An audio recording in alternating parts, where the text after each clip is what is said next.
After the race to the moon, the United States charts a new future with a new spacecraft. And a robotic mission to Jupiter struggles to get off the ground. We started tearing this thing apart and really began to find the warts on it. Meanwhile, another spacecraft attempts to complete the first reconnaissance of the outer planets. The initial calculations showed that we were going to be in great danger of getting really fuzzy pictures if we didn't do something to the spacecraft. ISS wide-angle electronics replacement heater is off. Iris replacement heater is off. And at close encounter, we would all be holding our breaths. You can't believe how exciting that was. The images that were returned this morning revealed a world unlike any of the others that we've seen. Yet, even in the midst of triumph, the future of planetary exploration seems in doubt. I'm kind of having a hard time reconciling all this to know what the next generation is going to be doing in space. The footsteps of Voyager, JPL and the beginnings of the space age. Next.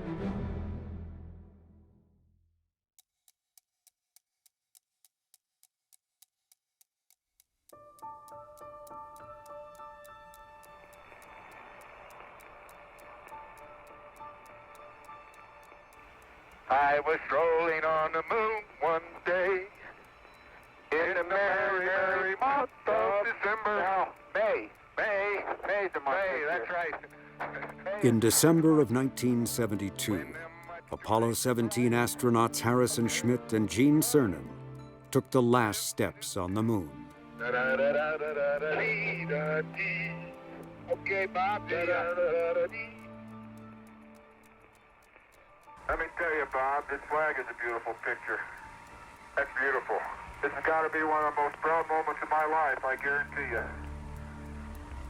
NASA had hoped for more missions, but the race against the Soviet Union to be the first to the moon had been won. America's priorities were turning elsewhere. This is Gene, and I'm on the surface.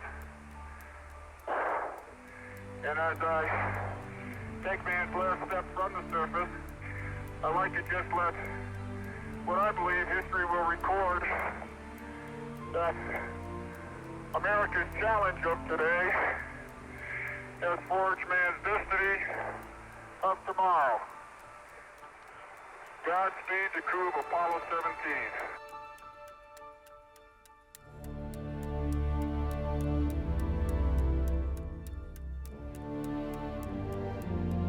Long before this moment, NASA was charting a new future with a very different kind of spacecraft. One with wings that could glide back to a runway. The shuttle, as it came to be known, could be reused over and over again to ferry astronauts and cargo into space. Early designs envisioned an enormous rocket flown by pilots that would launch the shuttle into orbit. This extraordinary concept was as unaffordable as it was unrealistic. The final design was severely scaled back. What did not change were expectations. Proponents promised that with this winged orbiter, access to space would become routine commutes. The shuttle was to be cheaper and safer. But to make the economic model work meant abandoning expendable rockets. The shuttle's manifest was to carry all cargo for NASA, commercial companies, and even defense and intelligence agencies. But the shuttle's reach went only as far as low Earth orbit, and that was not good news for exploring the solar system. This was threatening the whole planetary program. But in this monopoly craze, NASA said, no, you can't just buy regular launch vehicles that were available. We're going to liquidate those. We're going to force them to close. Bruce Murray was often out of step with NASA, but he viewed the policy of a shuttle monopoly as a threat to the entire space agency. And so there were two issues. One was my programmatic view that this was a crazy thing to do and It would, by the way, kill the planetary program, which it did for a decade. But more generally, it would destroy the agency. So the agency that had been able to do extraordinary things like Apollo was going to consciously transform itself to running a space transportation system because it had gained a monopoly. This was dreadfully wrong on both grounds.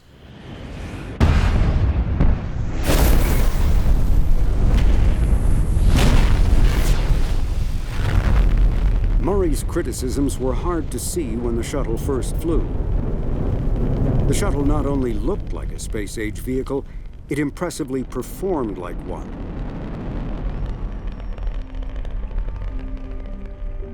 And Murray's opinions did nothing to discourage an enterprising group of JPLers from trying to hitch a ride on the shuttle.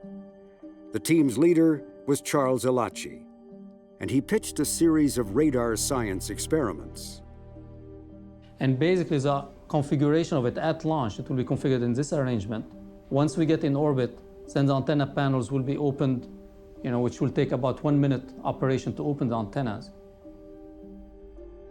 NASA said yes to the proposal, and the second flight carried on board the Shuttle Imaging Radar A, the first in a series of radar payloads. Okay, Sally, we've got the arm secured right now. We're just getting ready to activate the survey. We've got the power on and we're getting ready to turn it on. Okay, sounds good. The radar experiments demonstrated how the shuttle could be used to better understand our own planet. But for spacecraft destined beyond Earth orbit, the shuttle's limitations would be crippling.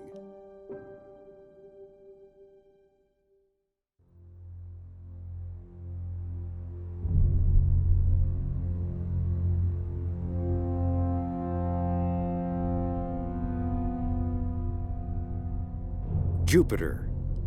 Only the Sun is larger than the fifth planet from our star. It is 2.5 times the mass of all the other planets in our solar system combined. The Pioneer and Voyager missions had provided the first flyby glimpses of this giant. The next step was to send an orbiter. There was something called Jupiter Orbiter with Probe, JOP. And the science team consisted only of fields and particle people and atmospheric people. And they wanted to build a probe that would go into the atmosphere of Jupiter, and the simplest spacecraft to carry it there would just been a spinning spacecraft, and you could slap some fields and particles on the spinning spacecraft, and you had a winner. Not everyone thought so. Other scientists were clamoring for different instruments and a camera. And that posed a dilemma. Taking images requires a steady platform, while measuring magnetic fields calls for a spinning spacecraft. To solve these conflicting requirements, NASA assigned the project to JPL in 1975. The result was Galileo, a novel engineering design featuring both spinning and stable platforms. That quickly escalated into a really major, big design, big cost change, big mass change. And we started tearing this thing apart and really began to find the warts on it and attacked them one by one, but the spacecraft got bigger and more complex as a result of that. Galileo also had the challenge of being the first planetary mission assigned for deployment by the shuttle. But to travel beyond Earth orbit would require strapping on a second booster rocket. There were 2 boosters from which to choose. One was the Centaur. The problem with the Centaur is liquid fuel. If there's any kind of leak of the liquid fuel into the shuttle bay while they're trying to get this thing up in orbit, it could be potentially catastrophic, very volatile fuel. The Centaur was seen as a dangerous risk, and NASA ruled out its use. They were right, it was nuts to do that. It was not safe. So cancel that. And the only other thing we have is a solid fuel rocket called the IUS, which is actually an Air Force rocket developed. And you can use that, but that won't get you to Jupiter. That was because the IUS booster was still on the drawing boards, and it was not powerful enough. To use this booster also required a gravity assist around Mars. The launch date slipped a year, resulting in the first in a long list of budget increases. Then it was realized that Galileo was heavier than the shuttle could safely lift. More powerful engines had to be built. NASA next directed JPL to explore dividing the mission in two, launching the spacecraft and the probe on separate shuttle missions. That plan was scrapped too. Galileo was again delayed. They're just kind of back and forth, and every time the JPL engineers are kind of back to the drawing board, accommodating, different payload specifications, different trajectories they can accomplish. Every time they have to redesign the mission, and it's just a major headache here. Galileo also became a political lightning rod. And now engineering decisions were being debated on the floor of the House.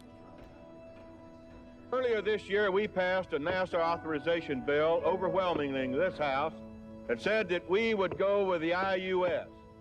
Now, you can vote any way you want to. I have no vested interest. The problem here is that you have a vehicle that will get Galileo into geosynchronous orbit. It may be launched probably a year later, but as compared to the IUS and the kick stage, it will get there a year earlier. The booster dispute finally came to an end when President Ronald Reagan signed a bill in 1982 that, by law, ordered NASA to use the liquid fuel booster. Galileo's launch date was delayed for yet another year, but at least there was now a path forward. Or so it seemed.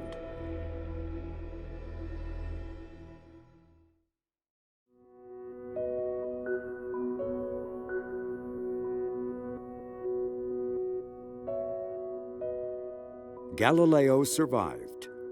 Bruce Murray did not. In trying to keep JPL's planetary missions alive, he had burnt one Washington bridge too many. It's a real pleasure to be here. We at last have a director, and it turns out he's a pretty good director as far as I'm concerned. A man I'm proud to call my friend is Dr. Lew Allen. Lew Allen was a four-star Air Force general with a PhD in nuclear physics. His resume included stints as Deputy Director of the CIA, Director of the National Security Agency, Director of the National Reconnaissance Office, Commander of Air Force Systems Command, and Air Force Chief of Staff. My space experience in the Air Force was almost entirely associated with the National Reconnaissance Office. These reconnaissance missions were, of course, different than planetary missions, but they weren't all that different. So coming to JPL was not a tremendous shock in the sense that it was a continuation, really, of the kind of work that I'd been doing for many years. Whereas Murray had meant to shake things up, Allen's demeanor was calm and reassuring. We who did not contribute to those accomplishments, but who have admired the work of this laboratory, envy you. And I consider it an honor to be able to join you now. But there were concerns about how Allen's military background would be perceived, especially by Caltech, which manages JPL for NASA. They were extremely self-conscious about the perception that they were bringing in this military general just when the lab was going to be ramping up defense work. And this perception that, well, now JPL is just becoming basically a de facto military lab. Caltech President Marvin Goldberger instructed JPL to play down his military background. He was also worried that the news media might view a general's arrival as signaling a dramatic change and NASA's capitulation to the militarization of space. Goldberger declared there was to be no forsaking the civilian space emphasis for a military one, or an open R&D facility for a classified one. So they worked hard to counter that perception. One way they did that was by referring to Lew Allen not as General Allen, but as Dr. Allen, because he did have a PhD in nuclear physics. He did have scientific credentials. Before Allen's arrival, NASA's leadership had instructed JPL to take on work for the Pentagon, and the lab had complied. One involved the Strategic Defense Initiative. JPL's role was to find ways of tracking the path of incoming missiles that were to be destroyed by lasers. Another project was underway for the Army, an attempt to sort and analyze for commanders fast-moving and complicated events taking place on the battlefield. That situation was so challenging to the Army that in some desperation they turned to JPL because they believed we were good enough and tough enough to make a breakthrough of sorts in this particular area. But Dr. Allen's main interest was now space exploration. And early on, he announced that JPL would be actually reducing military projects to no more than 20% of its workload. And he articulated a policy restricting the type of defense activities the lab would take on and what it would avoid. We should view the defense work in this way, that the JPL role should be early, that we make our contributions on the front edge of technology and phase out then of the programs just as quickly as we can. This policy about military work coincided with a shift in Washington in favor of new planetary missions. Soon, Allen would have the best of worries. More work than the lab knew how to handle. So our problems quickly shifted to the fact that we were outgrowing our facilities. So we tried different techniques for restricting the size of the workforce. None of them worked. The people at JPL who were out seeking the work were far too inventive to be influenced by a broad policy idea that one shouldn't grow. And so we continued to grow. Earth science had been one growth area. Another was astronomy. The lab had played a vital role in the first infrared space telescope mission. And now JPL was busy building the workhorse camera for the much-anticipated Hubble Space Telescope. A radar mission to Venus was underway. So was an orbiter to circle Mars. There was even good news about Galileo. It was being packed up and shipped by truck convoy across the country to Florida. The spacecraft's next scheduled stop was the launch pad. Then it would finally be on its way to Jupiter. But as Galileo made its way to the Cape, another spacecraft already far beyond Jupiter was about to make history.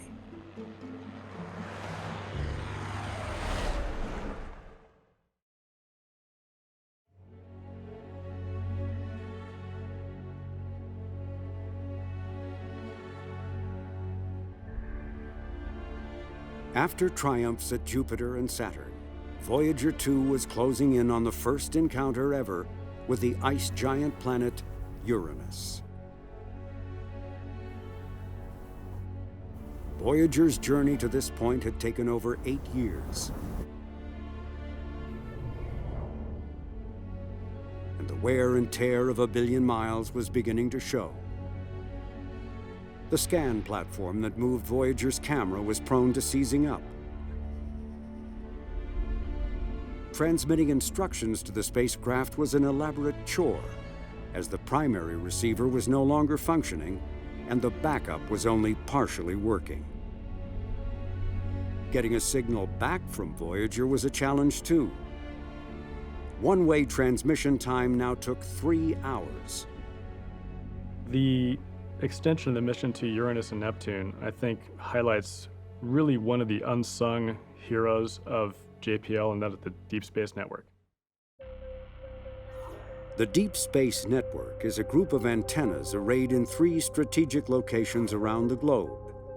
This is the essential link for tracking and communicating with all of NASA's interplanetary spacecraft. Those encounters at Uranus and Neptune would have been impossible without what the Deep Space Network, the DSN, did to get that data back. When you think about it, you've got the Voyager radio transmitter powered at about 23 watts, which is about the power of your refrigerator light bulb. And we're trying to pick up that signal here on Earth from well over 1 billion miles away. And picking out that very tiny little signal from that vast background of outer space is really a remarkable achievement when you think about it.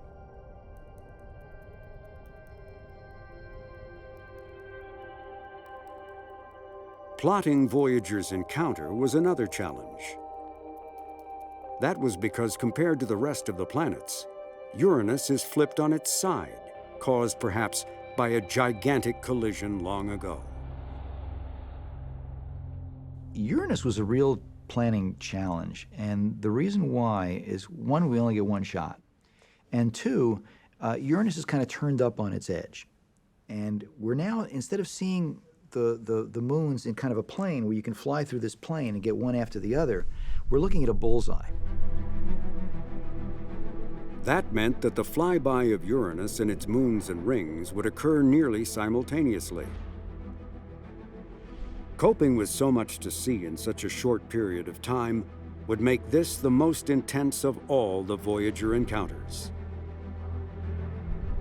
You're given this pulse of data no one's ever seen, and you get it all at once. You get high resolution, comes up very, very quickly because these moons are small and you're flying by it at large velocity. So in a blink of an eye, basically you go from a very low resolution image to in your face, high resolution, and then gone again.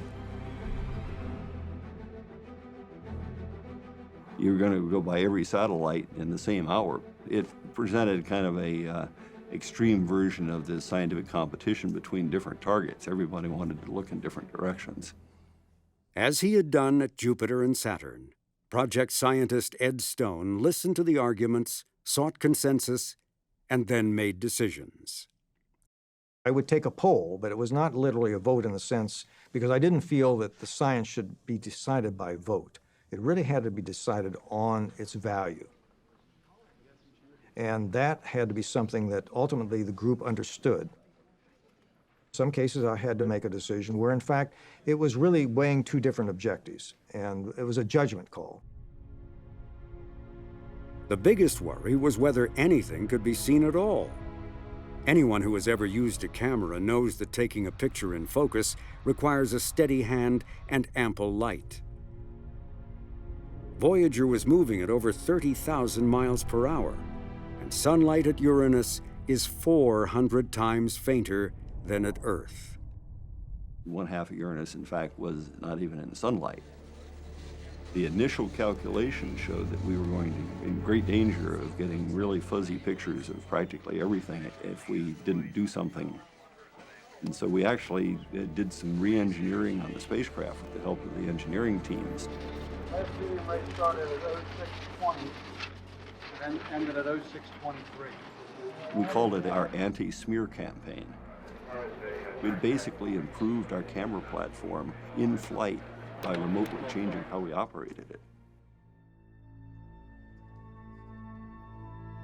Scientists could also thank the navigators for their astounding precision.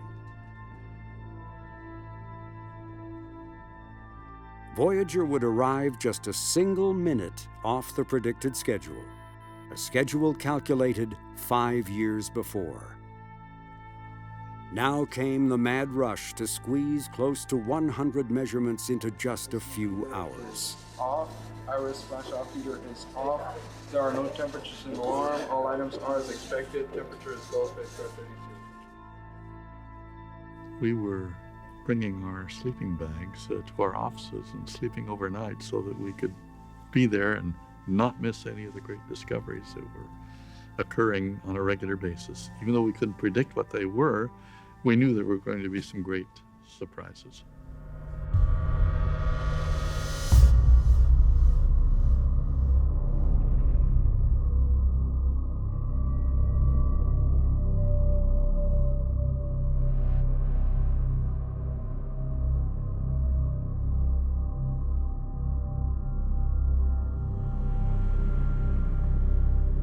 The initial surprise, though, was the lack of a surprise. We thought we'd see bands and other colorful things like we had seen at Jupiter and Saturn, and Uranus presented to us a blank face. That first impression was deceiving. Uranus turned out to be the coldest planet in the solar system. Here, winds blow more than twice the speed of hurricanes on Earth. Another surprise was the planet's magnetic field. The poles here reside near the equator, twisting and turning like a corkscrew. And to everyone's delight, 2 new narrow rings and 10 tiny new moons were discovered. The biggest surprise, though, was the tiny moon Miranda. Larry, I've heard you refer to this as probably the most exotic body in the solar system. Well, I think exotic is an understatement. Miranda surpassed our wildest expectations. No one possibly imagined what we were going to find here. Miranda just looked incredible. The amount of detailed structure, it looked like someone had just maybe like a clay or something sort of squeezed on it and given it all these different shapes and patterns. Miranda was another one of these weird jigsaw puzzles of 2 or 3 different types of terrain that looked like you just painted them on the surface and then ripped apart the images and then put them together in some haphazard way. It was clear that something had happened, some kind of activity had changed it from when it originally formed. It was probably hit with something very large, which actually disrupted it, broke it apart. So you now have a big chunk of rock and a big chunk of ice, and these big chunks came together, which created these peculiar terrains. This first ever visit to Uranus provided a bounty of discoveries. And NASA saw the encounter as an excellent backdrop to underscore to the press that 1986 was the agency's year of space science. Thanks, Jim. It's been a real pleasure and a thrill for me, as I'm sure it's been for all of you. It's been a brilliant scientific achievement.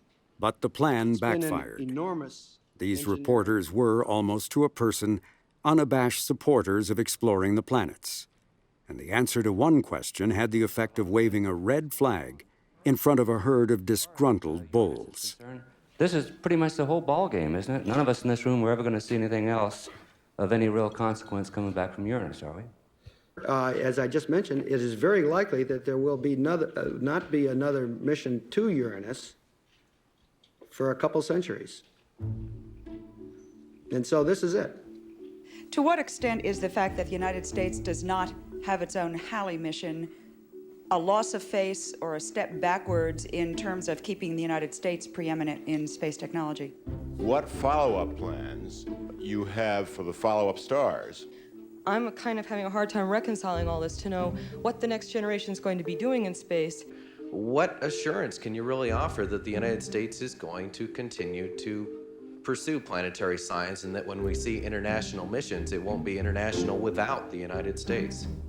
Final question, Kelly Beatty, Sky and Telescope. Dr. Edelson, at a meeting of planetary scientists in October, Dr. Allen stated that planetary science does not seem to be highly regarded within NASA. Would you like to comment on that, please? Dr. Edelson? Gosh, I didn't make that statement. Maybe I'd ask I don't think Dr. so, Allen sir. to comment on it. I didn't write it down. We do need to continue planetary exploration. There are things which are terribly important left to do. And it should compete in scientific importance with other important things such as the great observatories. Ladies and gentlemen, our time is fleeting. Thank you very much, Dr. Edelson. Dr. Allen, we'd like to remind you that at 10 o'clock we'll The have rush to get off the stage was telling. Expectations were far greater than funding. And in contrast to Voyager, the shuttle program was not living up to its billing.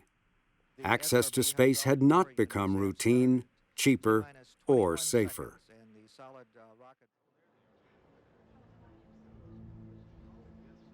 Two days after the Voyager press conference, scientists at JPL paused to watch the launch of the next shuttle flight. We were meeting in our daily science discussion meeting, and we had them through the weekends during that time period. And we had just finished discussing what we were going to talk about in the press conference that day. and it was time for the launch of the Challenger shuttle.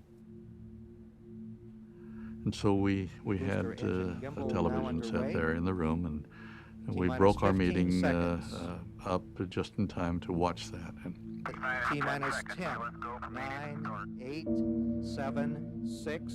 We have main engine start. 4, 3, 2, 1, and liftoff. Liftoff of the 25th Space Shuttle mission, and it has cleared the tower.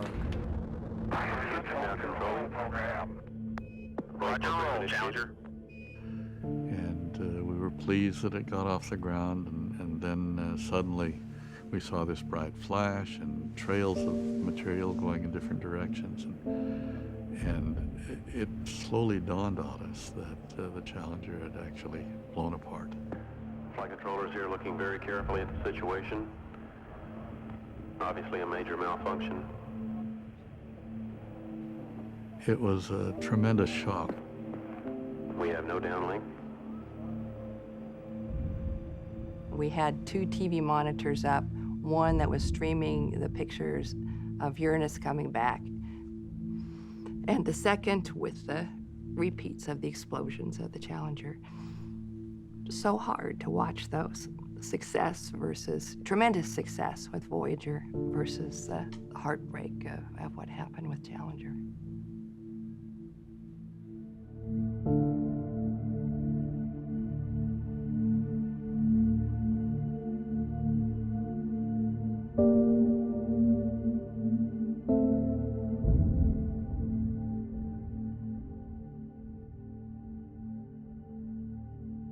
The loss of Challenger and its crew of 7 was a major shock to the nation and an enormous setback for NASA.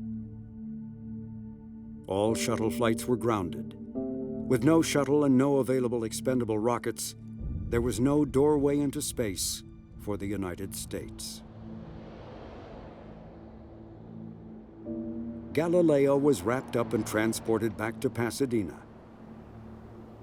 Other missions to Venus, Saturn, and Mars were placed on hold.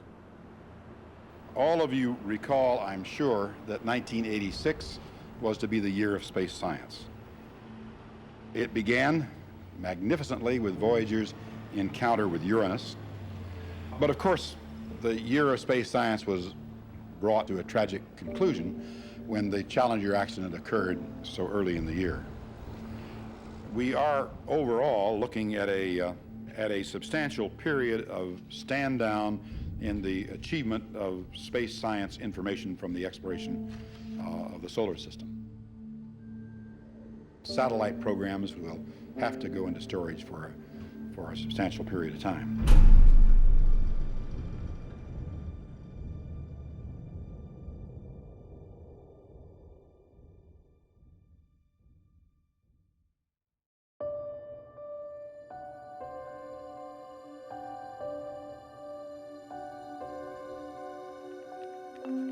As NASA's shuttle program worked to recover from the loss of Challenger, Voyager 2 continued on its journey and final planetary encounter. 3, 2, 1. Just about 1 million miles left to travel for the robot Voyager spacecraft to the last planet in the solar system, its close approach to Neptune.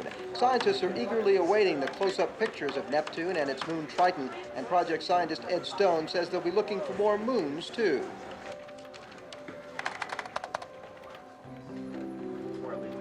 Neptune, 30 times as far from the sun as the Earth, very cold, very remote edge of the solar system. Neptune is so far away that it cannot be seen with the naked eye. It was discovered only through mathematical calculations.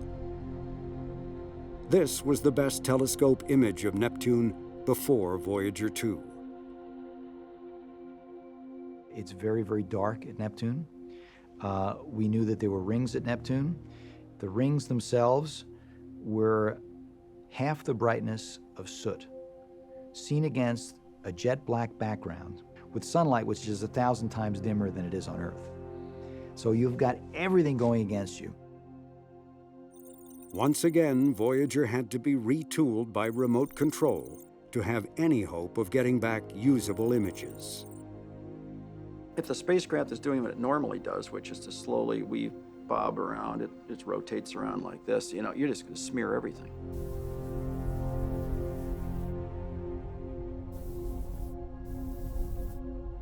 And so we had to go into the attitude control system and come up with very clever software changes to allow the spacecraft to stay very stable.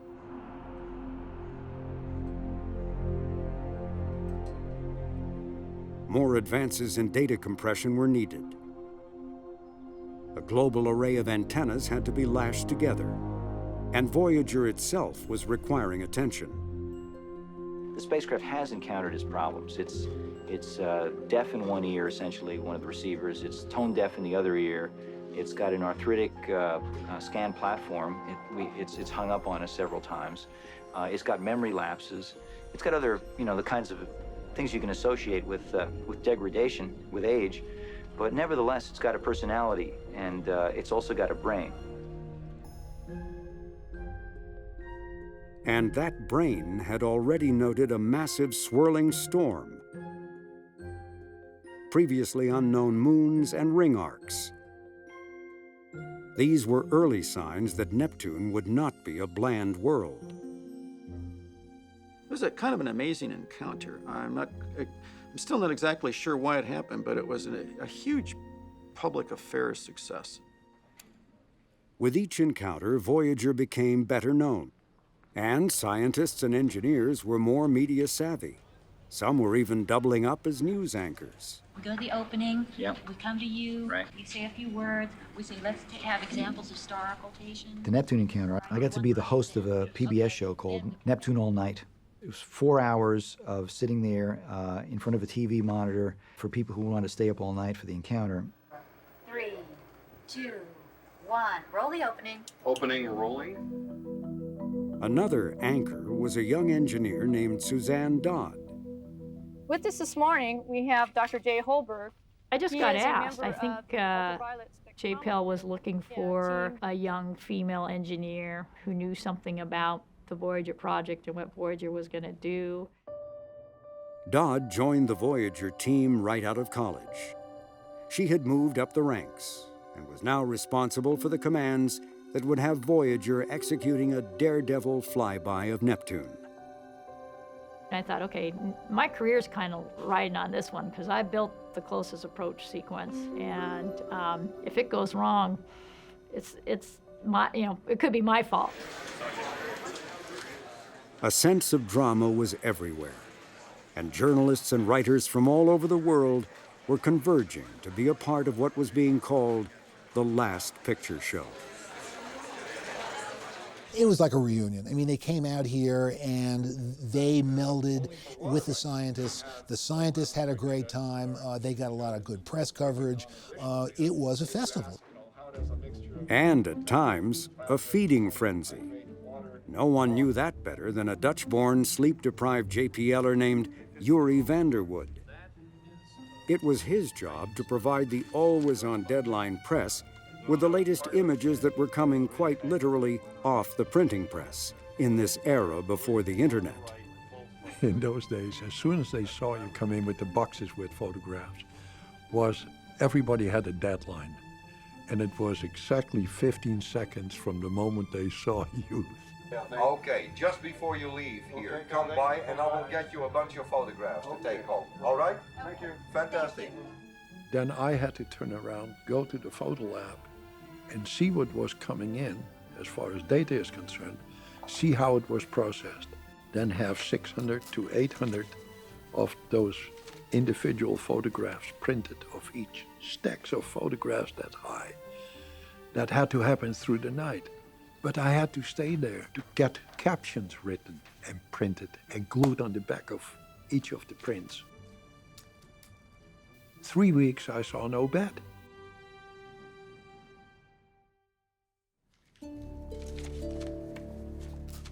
But boy, I wouldn't have missed a second of those days. There's no way you can describe, or I cannot, the feeling when you look at a planet for the first time in the history of our species. Nobody else has seen it.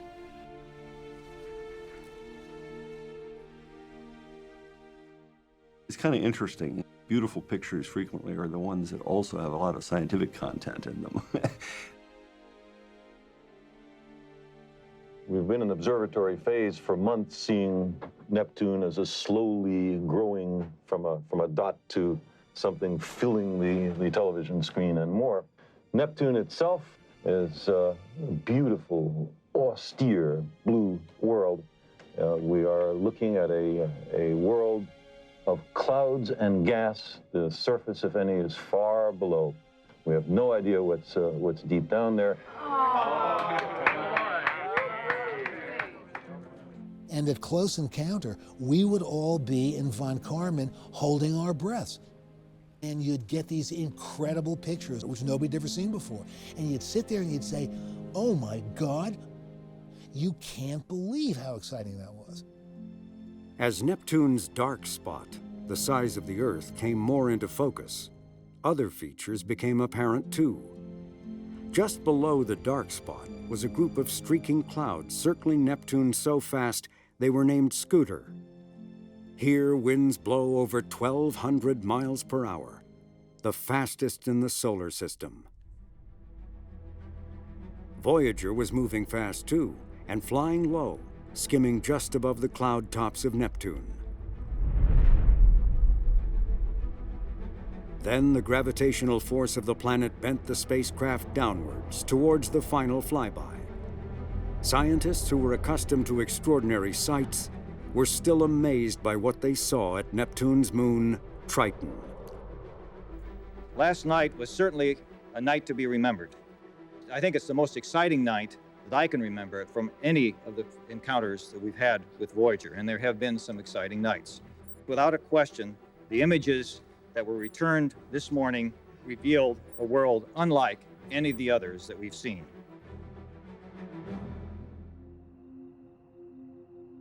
It seemed like a lot of these flybys often happened in the middle of the night or early morning hours, and that it seemed like that. And Triton was one of those. Nothing like anything we've seen before either. It is. So all the stuff is like Europa. I think, well, it's like all of those things. Voyager put all the things we've seen before that were strange and put it in one place again. I think for me, one of the highlights to see those early pictures come back and, people pointing at the screen and saying, what do you think that means? What do you think is going on? What is it? It's a crocodile of the solar system. Europa all over again. It's Europa all over. Beautiful. Oh, there are craters there.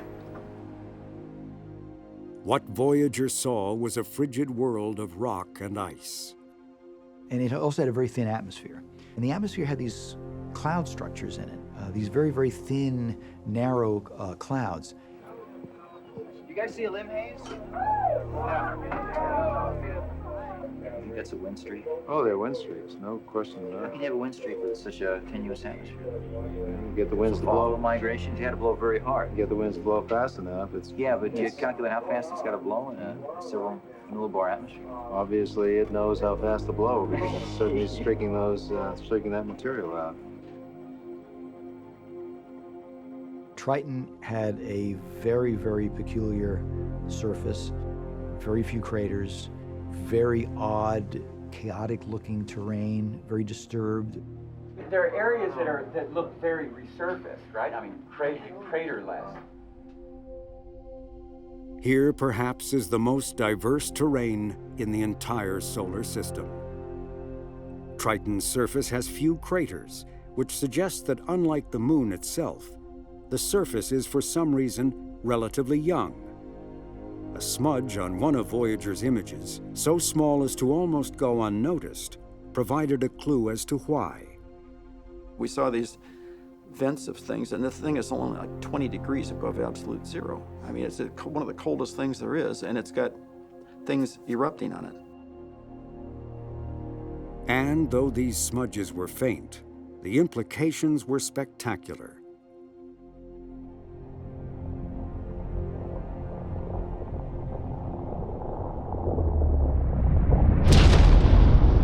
These were erupting geysers, shooting out material miles into space.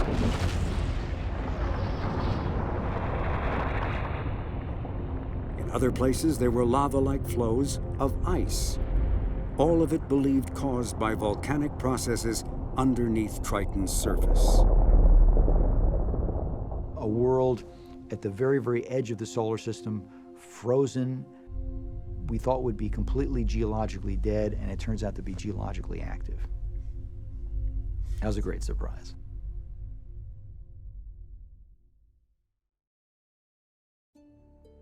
I think we were all just overwhelmed with the experience it had been. I mean, this, for everybody, I think, on the Voyager team, been the journey of a lifetime. There's no doubt that the wealth of discovery from this mission had never been matched by any other mission. Voyager discovered the diversity of the solar system, which really told us that the solar system is alive. The objects in the solar system have evolved and are continuing to evolve. And I think for a science team, that was a unique experience, which will be the highlight for many of the careers of the Voyager scientists. I think we should have a show of hands. Who's here from that 1972 imaging team? I think it was very sad for some of the people on the project who had been there for all 4 encounters and really had their whole life revolve around these 4 encounters. They had their children in between encounters, and you could watch your family grow by the different years. Okay, here's the Kennedy. We couldn't have done it without her. So not only are you sort of done with the science aspect of the mission, but you're really losing your friends and your family as they go out and start working on other projects. If I really think about what's happened in the last few days, it's intellectually perhaps one of the most stimulating times of my life. Emotionally, it's one of the saddest.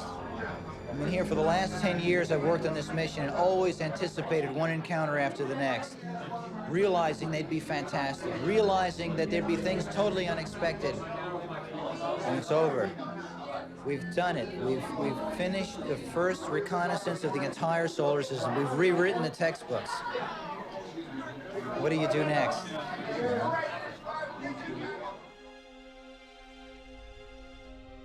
The adventures of the Voyagers were not over. In 1990, Voyager 1, over 3.5 billion miles away from its home, snapped these images. This first ever family portrait of the solar system was the idea of scientist Carl Sagan. Hello from the children of planet Earth. Sagan also led the team that designed Voyager's golden record. It is a greeting card containing sights and sounds of our planet. Should one day, somewhere in interstellar space, a wayfarer were to stumble upon the spacecraft and wonder who had sent it on its adventure. A member of the record team, and later Sagan's wife, was Anne Drouin. Together they wrote this excerpted passage about our pale blue dot.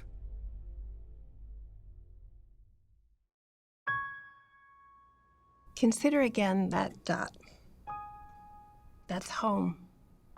That's us. On it, everyone you love, everyone you know, everyone you ever heard of, every human being who ever was, lived out their lives. Our planet is a lonely speck in the great enveloping cosmic dark. In our obscurity, in all this vastness, there is no hint that help will come from elsewhere to save us from ourselves. For the moment, the Earth is where we make our stand. It underscores our responsibility to deal more kindly with one another and to preserve and cherish the pale blue dot, the only home we've ever known.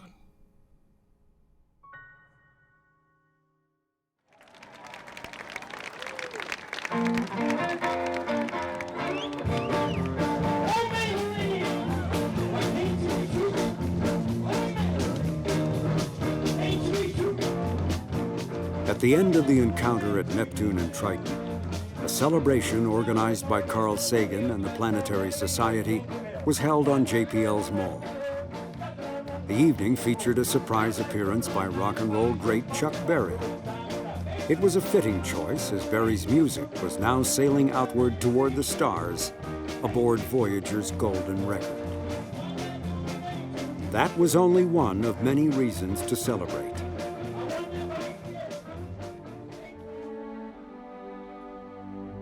The shuttle was flying again. 3 months before the Neptune encounter, the shuttle Atlantis had deployed JPL's Magellan. This spacecraft used radar to map the surface of Venus in 3D. It was a natural follow-on to the pioneering experiments JPL had flown on the shuttle's early flights.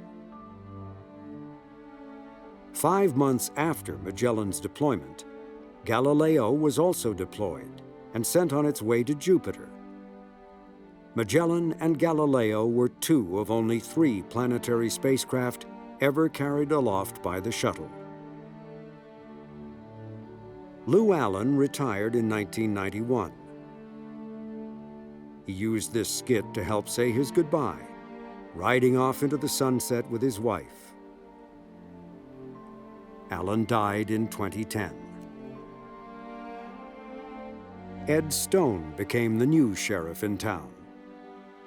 Even while serving as JPL's director for a decade, he continued on as Voyager's chief scientist. In 2013, Stone, still the only chief scientist Voyager has ever had, announced that Voyager 1 had reached interstellar space, the region between the stars.